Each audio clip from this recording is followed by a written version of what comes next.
কখনো কি মনে হয়েছে আপনি আর পারছেন না? চারদিক অন্ধকার, দোয়া করছেন কিন্তু উত্তর পাচ্ছেন না? ঠিক সেই মুহূর্তেই একটি ছোট কালিমা আকাশের দরজা খুলে দিতে পারে। লা হাওলা ওয়ালা কুওয়াতা ইল্লা বিল্লাহ। এর অর্থ শুধু মুখে বলার জন্য না, এটা অসহায় মানুষের শেষ ভরসা, ভেঙে পড়া হৃদয়ের শক্তি।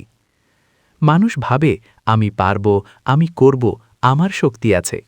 কিন্তু হঠাৎ একদিন একটি রোগ, একটি দুর্ঘটনা, একটি ব্যর্থতা সব কিছু ভেঙে দেয়। তখন মানুষ বোঝে তার নিজের কোনো শক্তিই নেই। আর তখনই উচ্চারিত হয় লা হাওলা ওয়ালা কুওয়াতা ইল্লা বিল্লাহ। রাসূল সাল্লাল্লাহু আলাইহি ওয়াসাল্লাম বলেছেন, লা হাওলা ওয়ালা কুওয়াতা ইল্লা বিল্লাহ। এটি জান্নাতের গুপ্ত ধনসমূহের একটি।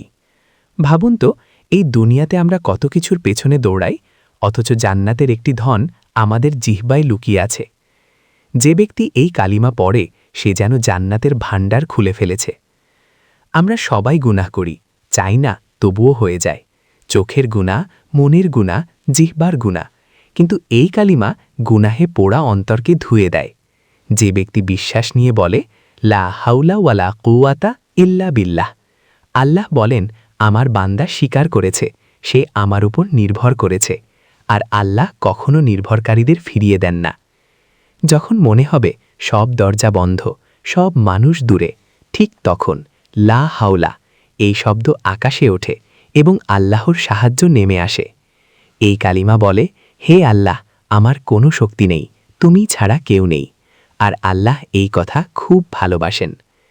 এই কালিমা আমাদের শেখায় অহংকার নয়, নিজের উপর ভরসা নয়, শুধু আল্লাহর উপর ভরসা।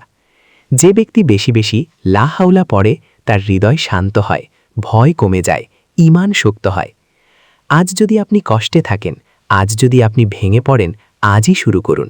হাঁটতে হাঁটতে, কাঁদতে কাঁদতে, চুপচাপ লা হাওলা ওয়ালা কুওয়াতা ইল্লা বিল্লাহ।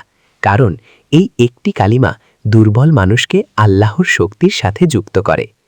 লা হাওলা ওয়ালা কুওয়াতা ইল্লা বিল্লাহ।